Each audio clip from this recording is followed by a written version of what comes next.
Hi everyone, welcome to Franklin lectures. എൻ്റെ പേര് അതുല്യ. നമ്മുടെ കമ്പ്യൂട്ടർ സയൻസ് ബിടെക് എസ് ഫോറിൽ ഒരു ഓപ്പറേറ്റിംഗ് സിസ്റ്റം സബ്ജക്റ്റ് ഉണ്ട്. ഓപ്പറേറ്റിംഗ് സിസ്റ്റം എന്ന് പറഞ്ഞിട്ടുണ്ടെങ്കിൽ നമ്മുടെ കമ്പ്യൂട്ടറൊക്കെ റൺ ചെയ്യുന്നത്, നമ്മുടെ കമ്പ്യൂട്ടർ എന്ന് പറഞ്ഞാൽ ഒരു ഡെഡ് ബോഡി പോലെ വിചാരിക്കുകയാണെങ്കിൽ അവർക്ക് ജീവൻ കൊടുക്കാൻ വേണ്ടിയിട്ട് നമ്മളെ സഹായിക്കുന്ന ഒരു ടൈപ്പ് ഓഫ് സോഫ്റ്റ്വെയർ. ഓക്കെ, അതിനകത്ത് വരുന്നത് സിസ്റ്റം സോഫ്റ്റ്വെയർ എന്ന് പറയും. രണ്ട് ടൈപ്പ് ഓഫ് സോഫ്റ്റ്വെയർ ഉണ്ടായിരിക്കും, സിസ്റ്റം സോഫ്റ്റ്വെയറും അതേപോലെ തന്നെ ആപ്ലിക്കേഷൻ സോഫ്റ്റ്വെയറും. ഈ സിസ്റ്റം സോഫ്റ്റ്വെയറിന് ഒരു എക്സാമ്പിളാണ് ഓപ്പറേറ്റിംഗ് സിസ്റ്റം എന്ന് പറഞ്ഞാൽ. ഓക്കെ, അപ്പോൾ ഈ ഓപ്പറേറ്റിംഗ് സിസ്റ്റത്തിനെ കുറിച്ചിട്ടാണ് നമുക്ക് ഇന്ന് ജസ്റ്റ് ഇൻട്രൊഡ്യൂസ് ചെയ്യാനാണ് ഞാനിവിടെ വന്നിരിക്കുന്നത്. സബ്ജക്റ്റിന്റെ കോഡ് എന്ന് പറഞ്ഞാൽ PC-CST 403 ആണ്. ഓപ്പറേറ്റിംഗ് സിസ്റ്റം എന്നാണ് സബ്ജക്റ്റിന്റെ പേര് വരുന്നത്. 3 hours ലെക്ചർ ആൻഡ് 1 hour ട്യൂട്ടോറിയലുള്ള ഒരു 4 credit പേപ്പർ ആണ്, ഒരു തിയറി പേപ്പർ ആണ് ഓപ്പറേറ്റിംഗ് സിസ്റ്റം എന്ന് പറഞ്ഞാൽ. 40 മാർക്സ് ആണ് അതിന്റെ ഇന്റേണൽ അസസ്മെന്റിന് നമ്മൾ കൊടുക്കുന്നത്. 40 മാർക്സ് ആണ്. എക്സ്റ്റേണൽ എക്സാമിനേഷൻ 60 മാർക്സിനായിരിക്കും നടക്കുക. 2 hours and 30 minutes ആണ് എക്സാമിന് വരുന്നത്.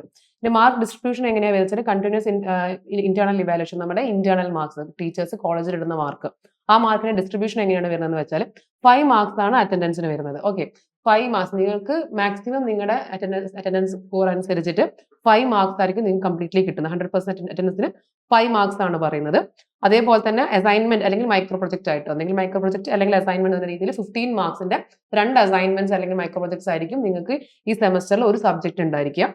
പിന്നെ എന്ന് പറഞ്ഞിട്ടുണ്ടെങ്കിൽ സീരീസ് എക്സാമുകളുണ്ട്. രണ്ട് സീരീസ് എക്സാമുകളായിരിക്കും കണ്ടക്ട് ചെയ്യുന്നുണ്ടായിരിക്കാം.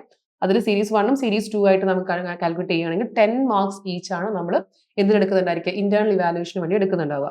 അപ്പോൾ 5 + 15 + 10 + 10 ആയി ടോട്ടൽ 40 മാർക്സ് ആയിരിക്കും ഇന്റേണൽ മാർക്സ്. അപ്പൊ ഈ 40 മാർക്സ് നിങ്ങൾക്ക് എത്ര മാർക്ക് വേണമെങ്കിലും നിങ്ങൾക്ക് വാങ്ങിച്ചെടുക്കാം, ഒരു കുഴപ്പമില്ല.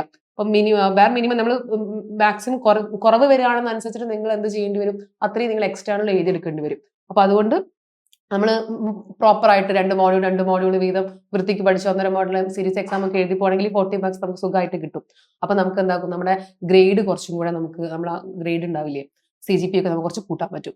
ഇനി ഇവിടെ വരുന്ന എക്സ്റ്റേണൽ എൻഡ് സെമസ്റ്റർ എക്സാമിനേഷൻ എന്ന് പറയും. അത് 2 പാർട്ടായിട്ടാണ് നമ്മുടെ ക്വസ്റ്റ്യൻ പേപ്പർ കിടക്കുന്നത്. നമ്മൾ ഇത്രയും കാലം 100 മാർക്കിന്റെ എക്സാം എന്നാണ് പറഞ്ഞത്. ഇപ്പൊ നമുക്ക് 60 മാർക്കിന്റെ എക്സാം ആണുള്ളത്. ഈ 60 മാർക്കിന്റെ എക്സാം എങ്ങനെയാണ് ഡിവൈഡ് ചെയ്തെന്ന് വെച്ചാൽ 2 പാർട്ടുകളായിട്ട്, പാർട്ട് എയും ഉണ്ടായിരിക്കും, പാർട്ട് ബിയും ഉണ്ടായിരിക്കും.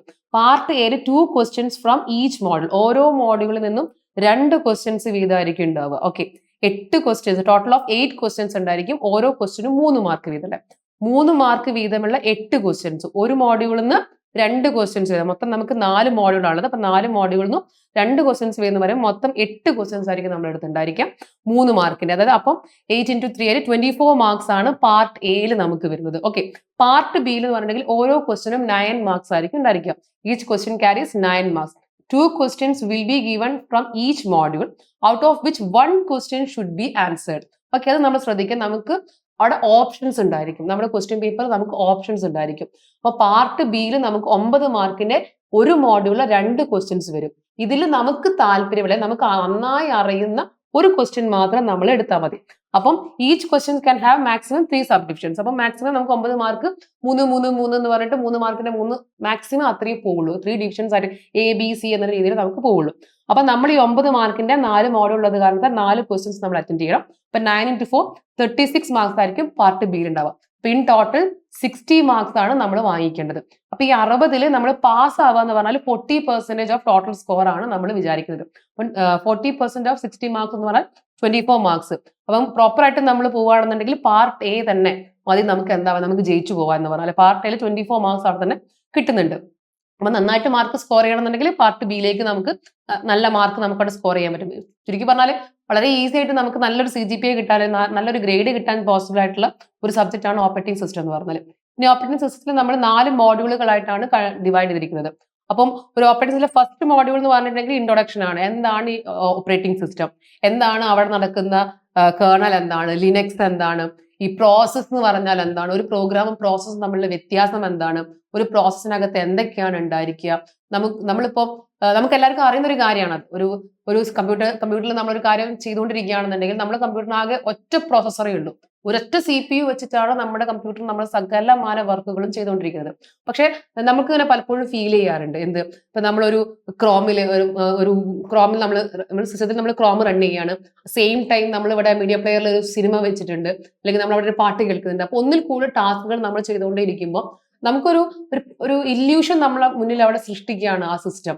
ഇതെല്ലാം എന്താ പറയുക സെപ്പറേറ്റ് OSലാണ് റൺ ചെയ്യുന്നത്. പക്ഷെ അങ്ങനെയല്ല, അതൊരു ടൈം ഷെയറിംഗ് മെക്കാനിസം ആണ് യൂസ് ചെയ്യുന്നത്. അപ്പൊ ഇത് എങ്ങനെ വെച്ചാൽ പ്രോസസ് മാനേജ്മെന്റ് വഴിയാണ്. അപ്പൊ ഓരോ ടാസ്കുകളെയും ഇവർ ഓരോ പ്രോസസ്സുകളായിട്ടാണ് കാണുന്നത്. അപ്പൊ എന്താണ് ഒരു പ്രോസസ്സ്, എങ്ങനെയാണ് ഒരു പ്രോസസ്സ് അവിടെ റൺ ചെയ്യുന്നത്, OSന് ആരൊക്കെയാണ് യൂസ് ചെയ്യുന്നത്, CPU എങ്ങനെയായിരിക്കും ഇവർ ഡിവൈഡ് ചെയ്ത് കൊടുക്കുന്നുണ്ടായിരിക്കാം. അപ്പൊ ഇങ്ങനെയുള്ള കാര്യങ്ങളൊക്കെയാണ് നമ്മൾ ഫസ്റ്റ് മോഡ്യൂളിൽ നമ്മൾ പഠിച്ചു പോകുന്നുണ്ടായിരിക്കാം.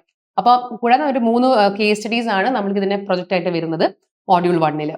ഓക്കെ, പിന്നെ വരുന്നത് മോഡ്യൂൾ 2. മോഡ്യൂൾ 2ലാണ് കൺകറൻസി ആൻഡ് സിങ്ക്രണൈസേഷൻ എന്ന് പറഞ്ഞ കാര്യമാണ് നമ്മൾ പഠിക്കുന്നത്.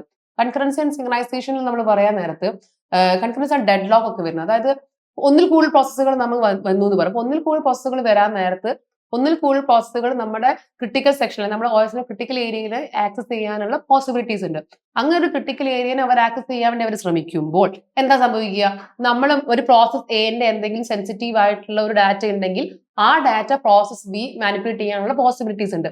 അപ്പൊ നമ്മൾ എന്ത് ചെയ്യേണ്ടി വരും, പ്രോസസ് എന്റെ ഡാറ്റനെ സെക്യൂർ ആയിട്ട് നമ്മൾ സ്ഥലത്ത് വെക്കണം, നെക്സ്റ്റ് പ്രോസസ് ബിയുടെ ഡാറ്റനെ നമ്മൾ സെക്യൂർ ആയിട്ട് വേറെ സ്ഥലത്ത് വെക്കണം. അത് തമ്മിൽ കലരാത്ത രീതിയിലായിരിക്കണം നമ്മൾ ഈ ഡാറ്റ നമ്മൾ എന്താ പറയാ സിങ്ക്രണൈസ് ചെയ്ത് വെക്കേണ്ടിയിരിക്കുക. അപ്പൊ ഇത് എങ്ങനെയാണ് ഇവരെ സിങ്ക്രണൈസ് ചെയ്യുന്നത്, ഇതിന്റെ ബേസിക് ഐഡിയ എന്താണ്, എങ്ങനെയാണ് നമ്മുടെ ലോക്ക് കൊടുക്കുന്നത്, എന്താണ് സെമാഫോർ, എന്താണ് എന്താ ബൗണ്ടഡ് ബഫർ പ്രോബ്ലം, അങ്ങനെയുള്ള കുറെ കാര്യങ്ങളൊക്കെയാണ് നമ്മൾ മോഡ്യൂൾ 2 പഠിക്കുന്നത്. മോഡ്യൂൾ 2 നമുക്ക് വരുന്നത് ഒരു കേസ് സ്റ്റഡിയാണ് നമുക്ക് വരുന്നുള്ളൂ. ഓക്കെ, ഒരു കേസ് സ്റ്റഡി നമുക്ക് വരുന്നുള്ളൂ. പിന്നെ കൺകറൻസി, ഡെഡ് ലോക്ക് സിറ്റുവേഷൻസ്, അങ്ങനെ സ്റ്റാർവേഷൻസിനെ കുറിച്ചുള്ള കൺകറൻസിലെ കണ്ടിന്യൂഷൻ തന്നെയാണ് വരുന്നത്. ഡൈനിങ് ഫിലോസഫേഴ്സ് പ്രോബ്ലം, അതിന്റെ സൊല്യൂഷൻസ് എന്താണ്, ഡെഡ് ലോക്ക് എങ്ങനെയാണ് വരുന്നത്, ഡെഡ് ലോക്ക് നമുക്ക് എങ്ങനെ പ്രിവെന്റ് ചെയ്യാം, എങ്ങനെ നമുക്ക് ഡിറ്റക്ട് ചെയ്യാം, എങ്ങനെ നമുക്ക് അത് ക്യാരക്ടറൈസ് ചെയ്യാം, ഇങ്ങനെയുള്ള കാര്യങ്ങളാണ് മോഡ്യൂൾ 2 നമ്മൾ ഡിസ്കസ് ചെയ്ത് പോവുക. മോഡ്യൂൾ 3ലേക്ക് നമ്മൾ വരാൻ നേരത്ത് മെമ്മറി മാനേജ്മെന്റ് ആണ് വരുന്നത്. മെമ്മറി മാനേജ്മെന്റ് പറയാൻ നേരത്ത് നമുക്ക് അറിയാം, നമുക്ക് നമ്മുടെ സിസ്റ്റത്തിന്റെ മെമ്മറിനെ നമ്മൾ എങ്ങനെയായിരിക്കണം ഉപയോഗിക്കേണ്ടത്. ഓക്കെ, നമ്മളിപ്പോ വെർച്വൽ മെമ്മറി അല്ലെങ്കിൽ ഫിസിക്കൽ മെമ്മറിക്ക് മുകളിൽ നമുക്ക് എങ്ങനെ നമുക്കൊരു മെമ്മറിനെ യൂട്ടിലൈസ് ചെയ്യാം എന്നുള്ള രീതിയിലുള്ള കാര്യങ്ങൾ. അപ്പൊ എന്താണ് മെമ്മറി, എങ്ങനെയൊക്കെയാണ് മെമ്മറിനെ ഡിവൈഡ് ചെയ്തിരിക്കുന്നത്, എന്താണ് ഒരു വെർച്വൽ മെമ്മറി എന്ന് പറഞ്ഞാൽ, ഇങ്ങനെയുള്ള കാര്യങ്ങളൊക്കെ ആയിരിക്കും മോഡ്യൂൾ 3ൽ നമ്മൾ ഡിസ്കസ് ചെയ്യുന്നുണ്ടായിരിക്കാം. ഓക്കെ, മോഡ്യൂൾ 4ലേക്ക് നമ്മൾ വരുമ്പോൾ ബേസിക് IO സിസ്റ്റം, നമ്മൾ ഫയൽ മാനേജ്മെന്റിനെ കുറിച്ചിട്ടാണ് മോഡ്യൂൾ 4 നമ്മൾ പോകുന്നുണ്ടായിരിക്കാം. ഇപ്പൊ ഡിവൈസ് ഡ്രൈവർ എന്താണ്, ഹാർഡ് ഡിസ്കിൽ എങ്ങനെയാണ് വർക്ക് ചെയ്യുന്നത്, അല്ലെങ്കിൽ നമ്മുടെ മൊത്തം സിസ്റ്റത്തിന്റെ ആർക്കിടെക്ചർ കാര്യങ്ങളൊക്കെയാണ് മോഡ്യൂൾ 4ൽ നമ്മൾ ഡിസ്കസ് ചെയ്തു പോകുക. അതിൽ ഒരു കേസ് സ്റ്റഡിയാണ് നമുക്ക് ആകെ വരുന്നത്. OS ഇൻപുട്ട് ഔട്ട്പുട്ട് ഷെഡ്യൂളേഴ്സിന്റെ വെച്ചുള്ള ഒരു കേസ് സ്റ്റഡി മാത്രമേ നമുക്ക് വരുന്നുള്ളൂ. അപ്പൊ ഈ മൊത്തം പറഞ്ഞിട്ടുണ്ടെങ്കിൽ ഒരു ഓപ്പറേറ്റിംഗ് സിസ്റ്റം എന്ന് പറഞ്ഞാൽ നമ്മുടെ മുന്നിൽ നമുക്ക് അവർ കാണിച്ചു തരുന്ന ആ ഒരു ഇല്യൂഷൻ, ഒരു പാരലൽ ഇല്യൂഷൻ എങ്ങനെയാണ് നടക്കുന്നത് എന്നുള്ളത് നമുക്ക് ഡീറ്റെയിൽഡ് ആയിട്ട് നമുക്ക് പറഞ്ഞു തരുന്നതാണ് ഓപ്പറേറ്റിംഗ് സിസ്റ്റം എന്ന് പറഞ്ഞിരിക്കുന്ന ഒരു സബ്ജക്ട്. ഓക്കെ, ഇപ്പൊ നമ്മൾ മോഡ്യൂൾ 4ന്റെ ബാക്കിയാണ്. മൊത്തത്തിൽ നമ്മൾ എങ്ങനെയായിരിക്കാം ഈ 4 മോഡ്യൂൾസ് നമ്മൾ പറഞ്ഞു, OSന്റെ പല ടൈപ്സ് ഓഫ് എന്താ പറയാ ഡീറ്റെയിൽസും കാര്യങ്ങളാണ് നമ്മൾ പറയുന്നതെന്ന് പറഞ്ഞു. അപ്പൊ ഇതിനകത്ത് ഓരോ മോഡ്യൂളും നമുക്ക് എന്ത് സ്കില്ലാണ് അവർ നമുക്ക് തരുന്നത്. ഇപ്പൊ നമ്മൾ പറഞ്ഞു 4 മോഡ്യൂളും നമ്മൾ പഠിക്കുന്നുണ്ട് ഓപ്പറേറ്റിംഗ് സിസ്റ്റത്തിൽ. അപ്പൊ ഈ 4 മോഡ്യൂളും നമ്മൾ പഠിച്ചു കഴിഞ്ഞതിന് ശേഷം എന്തൊക്കെ സ്കില്ല് നമുക്ക് കിട്ടും നോക്കാം. അപ്പൊ മോഡ്യൂൾ 1 ആണ് നമ്മൾ പഠിച്ചത്. മോഡ്യൂൾ 1 നല്ല പ്രോസസ് മാനേജ്മെന്റ് ആൻഡ് ഷെഡ്യൂളിംഗ് ആണ്. പ്രോസസ് മാനേജ്മെന്റ് ആൻഡ് ഷെഡ്യൂളിംഗ് എന്ന് പറഞ്ഞിട്ടുള്ള ഒരു മോഡ്യൂൾ പഠിച്ചു കഴിഞ്ഞാൽ നമുക്ക് എന്താണ് മനസ്സിലാക്കുന്നത്, മൾട്ടിപ്പിൾ പ്രോസസ്സ് എങ്ങനെയാണ് നമ്മുടെ എന്താ പറയാ നമ്മുടെ സിസ്റ്റത്തിൽ, നമ്മുടെ മൊബൈൽ OS ആണോ എന്തും ആയിക്കോട്ടെ, ക്ലൗഡ് സെർവറിൽ എവിടെ ആയിക്കോട്ടെ, എങ്ങനെയാണ് നമ്മുടെ മൾട്ടിപ്പിൾ പ്രോസസ്സുകൾ വളരെ സ്മൂത്ത് ആയിട്ട് ഡൗൺ ആവാതെ റൺ ചെയ്ത് പോകുന്നതെന്നുള്ള അതിനെ കുറിച്ചിട്ടുള്ള ഒരു നോളേജും അതെങ്ങനെയാണ് അത് ചെയ്യുക എന്നുള്ള ഒരു സ്കില്ലുമായിരിക്കും നമുക്ക് മോഡ്യൂൾ 1ൽ നമ്മൾ അക്വയർ ചെയ്യാൻ പോകുന്നത്. സെക്കൻഡ് മോഡ്യൂൾ ആണ് കൺകറൻസി, സിങ്ക്രണൈസേഷൻ, ഡെഡ് ലോക്ക് എന്ന് പറയും. ഇതിൽ തന്നെ it is used in databases and multi threaded applications to prevent data corruption when many users access the system at the same time. അപ്പം ഒരുപാട് യൂസേഴ്സ് ഒരേ സമയം ഒരു സിസ്റ്റത്തിനെ യൂസ് ചെയ്യാൻ നേരത്ത് അവിടെ ഡാറ്റ കറപ്ഷൻ വരാത്ത രീതിയിൽ, ഡാറ്റയുടെ മുകളിൽ മറ്റൊരാളും എന്താ പറയുക ഒരു മിസ്യൂസ് ചെയ്യാത്ത രീതിയിൽ എങ്ങനെ ഈ ഡാറ്റനെ നമ്മൾ പ്രൊട്ടക്ട് ചെയ്യണം എന്നുള്ളൊരു സ്കില്ലായിരിക്കും നമുക്ക് മോഡ്യൂൾ 2 നമുക്ക് തരുന്നുണ്ടായിരിക്കും. മൾട്ടി ത്രെഡഡ് ആപ്സ് എന്ന് പറഞ്ഞാൽ മൾട്ടിപ്പിൾ ടാസ്കുകളുള്ള ആപ്പുകൾ എന്നർത്ഥം. തേർഡ് മോഡ്യൂൾ നമ്മൾ മെമ്മറി മാനേജ്മെന്റ്, വെർച്വൽ മെമ്മറിനെ കുറിച്ചാണ് പറഞ്ഞത്.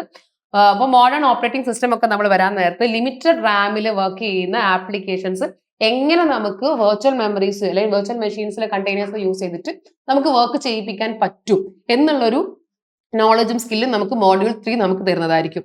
ഫോർത്ത് മോഡ്യൂൾ അതാണ് disk scheduling, file systems, IO സിസ്റ്റംസിനെ കുറിച്ചൊക്കെ നമ്മൾ പഠിച്ചു പോകുന്നുണ്ടായിരിക്കാം. അപ്പൊ ഇവരായിരിക്കും നമുക്ക് എങ്ങനെ നമ്മളെ ഫയൽ ഹാൻഡ്ലിംഗ് റിലയബിലിറ്റി, ഫയൽ ഹാൻഡ്ലിംഗിൽ വരുന്ന ട്രസ്റ്റ്വർത്തി എത്രത്തോളം ഉണ്ടായിരിക്കാം, നമ്മുടെ ഹാർഡ്വെയറുമായിട്ടുള്ള ഇന്ററാക്ഷൻ എത്രത്തോളം എഫിഷ്യന്റ് ആണ്, എങ്ങനെ നമുക്ക് വളരെ ഫാസ്റ്റ് ആയിട്ട് ഒരു ഡാറ്റനെ ആക്സസ് ചെയ്യാൻ പറ്റും. അത് ഡാറ്റ അറേഞ്ച്മെന്റ്സ് ഒക്കെ പറയുന്നത്. ഓക്കെ, നമ്മളിങ്ങനെ ചറപറ എന്ന് പറഞ്ഞ് നമ്മൾ ഇടില്ലല്ലോ.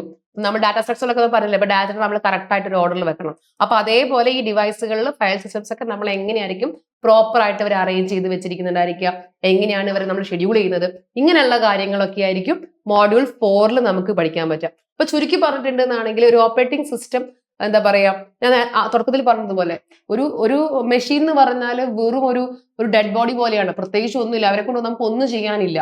അതിനകത്തേക്ക് ഒരു സിസ്റ്റം സോഫ്റ്റ്വെയർ വന്നു കഴിയുമ്പോൾ മാത്രമേ എന്താകാൻ പറ്റുന്നുള്ളൂ, അതിന് ജീവൻ വെക്കുന്നുള്ളൂ. ഓക്കെ, അപ്പൊ ആ ജീവൻ കൊടുക്കുന്ന ആ ജീവനെ കുറിച്ചിട്ടാണ് ആക്ച്വലി നമ്മൾ എന്ത് പറയുന്നത്, ഈ ഓപ്പറേറ്റിംഗ് സിസ്റ്റം നമ്മൾ പഠിക്കാൻ പോകുന്നത്. വളരെ ഇൻട്രസ്റ്റിംഗ് ആയിട്ടൊരു പേപ്പറാണ്, നല്ല രസമാണ് നമുക്ക് പഠിക്കാൻ. തിയറി ആണ്, പക്ഷെ തിയറി ആണെന്നുണ്ടെങ്കിലും സാധാരണ നമ്മൾ കാണുന്ന പോലെ ഒരു തിയറി അല്ല. വെറും എന്താ പറയാ, കുറെ വായിച്ചു പോയി കാണാതെ പഠിച്ച് അങ്ങനെയുള്ള തിയറി അല്ല. നമുക്ക് വായിക്കാൻ നേരത്തും കേൾക്കാൻ നേരത്തും കുറച്ച് ഇഷ്ടം ഉണ്ടാവുന്ന രീതിയിൽ ഉണ്ടാകുന്ന ഒരു തിയറിയാണ് ഓപ്പറേറ്റിംഗ് സിസ്റ്റം എന്ന് പറഞ്ഞാൽ. അപ്പം നല്ലൊരു പേപ്പറാണ്, എന്തായാലും നന്നായിട്ട് പഠിക്കാൻ പറ്റുമെന്ന് വിചാരിക്കുന്നു. നമുക്ക് എന്തായാലും ഈ ക്ലാസ്സുമായിട്ട് മുന്നോട്ട് പോകാം. Thank you.